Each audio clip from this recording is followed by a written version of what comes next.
اعوذ باللہ من الشیطان الرجیم بسم اللہ الرحمن الرحیم۔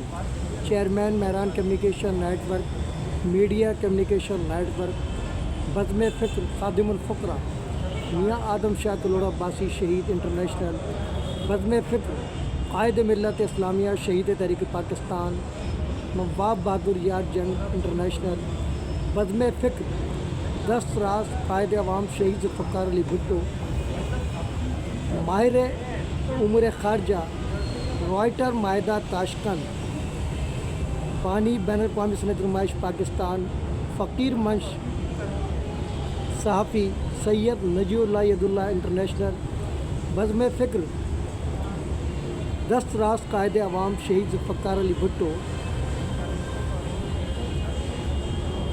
بانی بین الاقوامی صنعت نمائش پاکستان، مفکر ملت فقیر منش صحافی مولانا سید شہاب الدین انٹرنیشنل، جان نثاران پاک ISI، جان نثاران پاک آرمی، جان نثاران پاک رینجر، جان نثاران پاک پولیس، جان نثاران الطاف حسین، صدر آل پاکستان دائرہ میڈیا فیڈریشن، سینئر نائب صدر مجلس قائد اعظم Pakistan Karachi division, senior vice chairman team human rights Pakistan, convener ماہدیہ رابطہ کمیٹی پاکستان، خادم الفقراء میاں وال تحریک انٹرنیشنل، جوائنٹ سیکریٹری انجمن فلاح بدھ دائرہ کراچی ایکشن کمیٹی،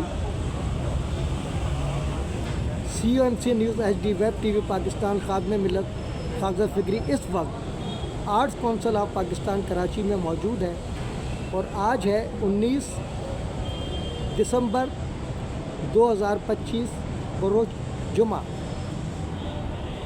جیسا کہ آپ لوگوں کے علم میں ہے کہ گزشتہ دنوں حسب روایت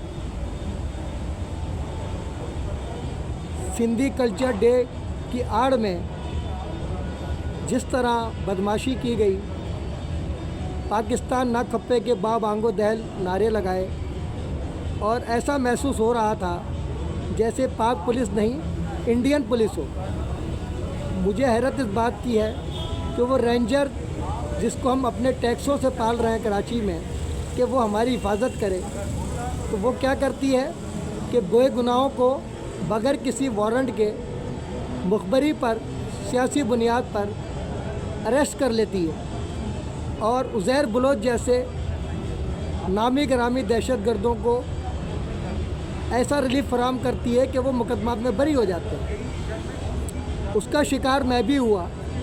7 دسمبر 2024 کو شہداء حق منانے کے جرم میں رات کے 2 بجے رینجر نے میرے گھر پر چھاپا مارا بغیر وارنٹ کے، اور جب وہ پہنچے تو کہنے لگے بابا آپ ہیں لندن کے ٹارگیٹ کلر۔ میں نے کہا جب آپ کو پتہ ہے میں نہیں ہوں تو آپ آئے کیوں ہیں؟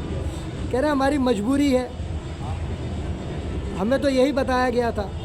تو میں نے کہا جب پتہ چل گیا میں نہیں ہوں، میرا ڈیٹا ابھی کھولو ابھی آ جائے گا سامنے، میرا تعلق SPD سے ہے اور اتنا بڑا ٹارگیٹ کلر ہوں اور میں لے رہا ہوں SPD سے پینشن، تو آپ کیوں آئے میرے پاس؟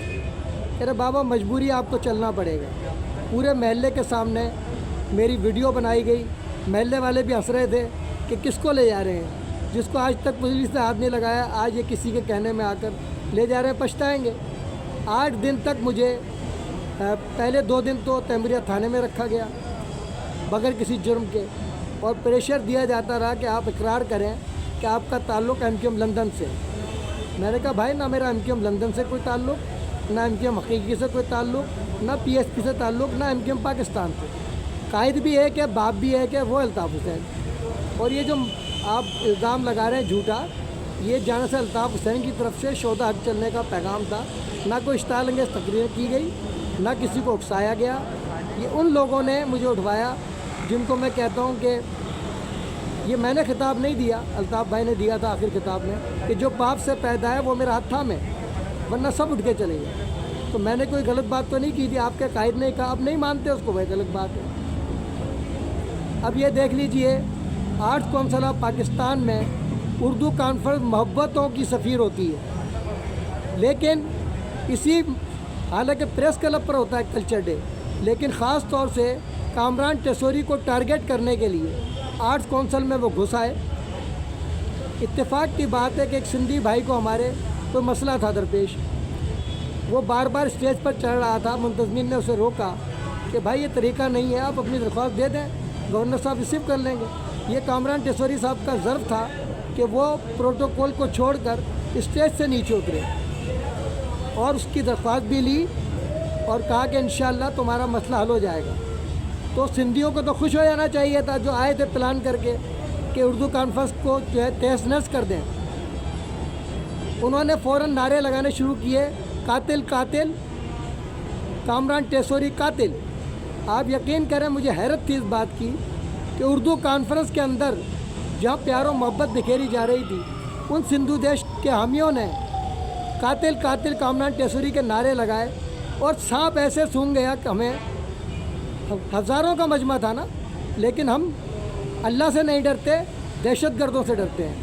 تو پورا سناٹا چھا گیا، لیکن اردو کا وارث سید اسلم علی فکری برداشت نہیں کر سکتا تھا کہ اردو کانفرنس کو تہس نہس کر دیا جائے۔ 18 کتبیں میری دائرہ کھنڈیلا ریاست جے پور کی جو نیشنل میوزیم میں رکھی ہوئی ہیں، لیکن تعصب کی بنیاد پر کبھی اردو کانفرنس میں اس کا تذکرہ نہیں آتا۔ اگر اردو جاننا چاہتے ہو تو مقالہ جاتے حافظ محمود شیرانی کو پڑھ لیجئے، تو پورا ایک باب ہے دائرے کے محدودوں کا، پورا باب ہے اردو کا۔ لیکن کیا کہیے کہ تعصب ہے اس بنیاد میں اس ملکوں کی کہ جس کو ہمارے بانی پاکستان قائد اعظم محمد علی نے بھانپ لیا تھا، اور 28 مئی 1948 کا وہ خطاب جس میں انہیں کہنا پڑا اس تعصب کو دیکھ کر کہ بحیثیت پاکستانی ہمیں اپنی شناخت پر فخر کرنا چاہیے، نہ کہ پنجابی، پختون، سندھی، بلوچ ہونے پر۔ مہاجر کا لفظ نہیں تھا۔ ہم نے ساری زندگی بھگتا، مٹر وے، بھئیے، تلیر، پناہ گیر، مکڑ، سارے خطابات ہمیں ملے۔ ہم بائی برتھ پاکستانی تھے، ہمیں مہاجر بنا دیا گیا۔ ہمارے آباء و اجداد تو واقعی مہاجر تھے، کیونکہ شرعی ہجرت کی تھی۔ مسلم کے بعد اگر کوئی شرعی ہجرت ہوئی ہے سب سے بڑی تو وہ پاکستان کے لیے ہوئی ہے۔ یہ پاکستان کلمے کی بنیاد پر بنا، لیکن نعرے میں ہم کہتے ہیں پاکستان کا مطلب کیا؟ لا الہ الا اللہ۔ تو محمد صلی اللہ علیہ وسلم کہتے ہوئے کیوں تکلیف ہوتی ہے؟ کیا منافقت ہے؟ سیاست کریں پاکستان میں، بھتے لیں پاکستان میں، فطرے لیں پاکستان میں اسلام کے نام پر، لیکن نہ تو اسلام پسند، نہ پاکستان پسند، نہ انسانیت پسند۔ تو یہ جب تعصب ہوگا تو بتائیے نفرتیں بڑھیں گی۔ پھر ان کو میں نے روکا، میں نے کہا بھائی کس کو للکار رہے ہو؟ یہ سب خاموش ہیں کیونکہ یہ اللہ سے نہیں ڈرتے، میں اللہ سے ڈرتا ہوں، اس لیے میں تمہیں اجازت نہیں دے سکتا کہ کامران ٹیسوری کو تو پتہ ہی نہیں ہے ایم کیو ایم کیا ہے، وہ قاتل کیسے ہو سکتا ہے۔ ہاں جو ہمارے لوگوں سے غلطی ہوئی اس کی بنیاد پر اس کو الزام نہ دیا جائے۔ وہ لوگ چلے گئے۔ اس کے بعد گہوارہ ادب کا پروگرام آرٹس کونسل میں ہوا تو میں خاص طور سے طبیعت ٹھیک نہیں تھی، آیا۔ میں نے کہا خالد مقبول سے سوال کرتا ہوں کہ کامران ٹیسوری کو قاتل کیوں کہا گیا، اس کا جواب چاہیے مجھے۔ لیکن جواب کہاں سے ہوتا؟ جب سرپرستی قاتلوں کی تو کامران ٹیسوری پر تو لگے گا الزام، کیوں نہیں لگے گا؟ جب ہم نے غلط کام کیے ہیں تو اس کا الزام سب پر آئے گا، پوری قوم پر آئے گا۔ آج ہماری قوم کے منہ پر کالک مل دی گئی کہ اس دن کے لیے قربانی دی تھی ہم لوگوں نے، اس تحریک کے لیے، پاکستان کے لیے بھی جو قربانی دی اس کا بھی خمیازہ بھگت رہے ہیں، یہ تحریک بنا کر بھی خمیازہ بھگت رہے ہیں۔ اور آج اس عمر میں کوئی مائی کا لال مجھے ہاتھ نہیں لگا سکا، اور ہمارے ان غداروں نے مجھے قائد تغلط افسران کی محبت کے جرم میں مجھے جو ہے ٹارگٹ کے لندن کا الزام لگا کر اٹھوا دیا۔ لیکن جرت ہوتی تو اس میں لکھواتے بھی۔ وہ جھوٹی ایف آئی آر بنیاد بنی کہ 8 دن جیل کاٹی اور باعزت ضمانت بھی ہوئی اور کیس بھی ختم ہو گیا۔ نہ رینجر آئی نہ ان کے چیلے آئے جنہوں نے اٹھوایا تھا۔ اللہ نے سرخرو کیا، کیونکہ 33 سالہ جو میری خدمات ہیں ملک و قوم سفارکوں کے لیے، وہ اپنی مثال آپ ہیں۔ میجر جنرل عامر ندیم صاحب نے خفیہ ملاقات کی، کھڑے ہو کر سلوٹ کیا۔ یہ جنہ کیب ہے ہی ایسی کہ اس کو بڑے بڑے سلوٹ کرتے ہیں، ہمارے بچے بھی بڑے پسند کرتے ہیں۔ تو آج پھر جب لگائے گئے قاتل قاتل کے نعرے، اور ابھی جو ہوا ہماری خواتین کے ساتھ، پورا شہر خاموش ہے، لیکن میں خاموش نہیں رہ سکتا، کیونکہ میں غدار نہیں ہوں، میں پاکستان کا وفادار ہوں، مرتے دم تک رہوں گا انشاءاللہ تعالی۔ دل خون کے آنسو ہو رہا ہے، اور آج میں نے ریفرینڈم کرانا ہے اتوار کو پریس کلب پر کہ پاکستان کھپے یا نہ کھپے۔ ایک بات کرو یہ میں نے فیصلہ کروانا ہے انشاءاللہ۔ احمد شاہ صاحب کو پہلا دعوت نامہ دے دیا ہے میں نے، اور انشاءاللہ پورے شہر قائد کراچی کو جاؤں گا کہ آؤ فیصلہ کرو، پاکستان کھپے یا نہ کھپے، بیچ کی منافقت چھوڑ دو۔ کبھی ان کے ساتھ ملتے ہو، کبھی ان کے ساتھ ملتے ہو، میرا دل خون کے آنسو ہو رہا ہے۔ ہماری خواتین کی برمتی ہو گئی اور ہمیں کہا اس پہ چڑھ جاؤ۔ برداشت کر لیا ہم نے، کس طرح؟ میں نہیں کر سکتا برداشت، پورے شہر نے برداشت کیا، ہماری فورسز نے برداشت کیا، لیکن میں برداشت نہیں کر سکتا۔ 33 سال میری خدمات ہیں، میں نے ملک و قوم کے لیے اپنی نوکری قربان کر دی، سپار کو ریزائن کر کے آ گیا ملک کی خاطر، تو میں برداشت نہیں کروں گا۔ یہ شہر خاموش ہے کہ رہے خاموش، لیکن میں نہیں رہوں گا۔ احمد شاہ صاحب کو بتا دیا ہے کہ بھائی اگر آپ نہیں آئیں گے تو جو نہیں آئے گا وہ پاکستان نہ کھپے کے ساتھ ہے، اور جو آئے گا وہ پاکستان کھپے کے ساتھ ہے۔ یہ ریفرینڈم اتوار کو 3 بجے جو ہوگا انشاءاللہ آرٹس کام پریس کلب کے سامنے ہوگا۔ اگر کسی کو میری باتیں بری لگ رہی ہیں تو لگے، تلخ حقائق بری لگتی ہیں، تلخ حقائق ہیں۔ میرا دل خون کے آنسو ہوتا ہے بندر روڈ کو دھلتے ہوئے دیکھا ہے، قربانی ہے میری اس ملک کے لیے، تکلیف ہوتی ہے۔ آج پانی خرید کے مجھے پینا پڑ رہا ہے، سوچا بھی نہیں تھا میں نے۔ تو میں اسی کے ساتھ ہی احمد شاہ صاحب سے اجازت چاہتا ہوں کہ میں نے آپ کو ریسیو کروا دیا ہے، اگر آپ آئیں گے تو ویلکم، نہیں آئیں گے تو پاکستان نہ کھپے میں لکھ دوں گا۔ میں اکیلے کھڑا ہوں، اکیلے کافی ہوں، اللہ کا شکر ہے۔ اس ملک کے لیے آخر دم تک لڑوں گا، یہ میرا فرض ہے۔ میرا باپ نیازی کا بیٹا نہیں تھا، غازی فاتح 1965 68 پنجاب ریجمنٹ، صابر و شاکر عظیم محنت کشمہ بسم اللہ خاتون کا فرزند ہوں۔ یہ باجوہ صاحب کو بھی کہا، میں جو ہے نیازی کا بیٹا نہیں، ہتھیار ڈالنے میں میرے والد نہیں تھے۔ تو آج میں کیسے برداشت کر لوں میرے شہر میں کھڑے ہو کے مجھے گالیاں دی جائیں اور جو ہے غداری کے تانے دیے جائیں ہمیں؟ ہم سے بڑا محب وطن کوئی ہو سکتا ہے؟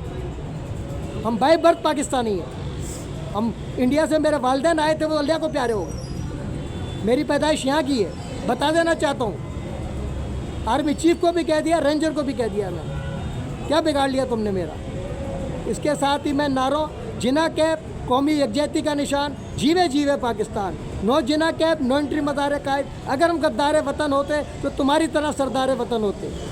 امام الاسلام کے فرامین، در اتفاق نصرت دیت، در نفاق عظیمت دیت، مذہب ما کتاب اللہ و اتباع سنت رسول اللہ علیہ وسلم، بعمل مقبول بے عمل مردود، تاجدار ختم نبوت، زندہ باد پاکستان، افواج پاکستان زندہ باد، پاکستان پائندہ باد کے ساتھ آپ لوگوں سے اجازت چاہتا ہوں۔ اللہ حافظ۔ اب تک کے لیے اتنا ہی کافی، ملتے ہیں پھر وقفے کے بعد۔ باخبر رہنے کے لیے دیکھتے رہیے وقوع سے خبر تک، ظلم کے خلاف مظلوموں کے ساتھ، اساس پاکستان کا نگہبان، نڈر بے باک، حق پرست، صحافت قلم بردار، MCA news HD، vibe TV Pakistan.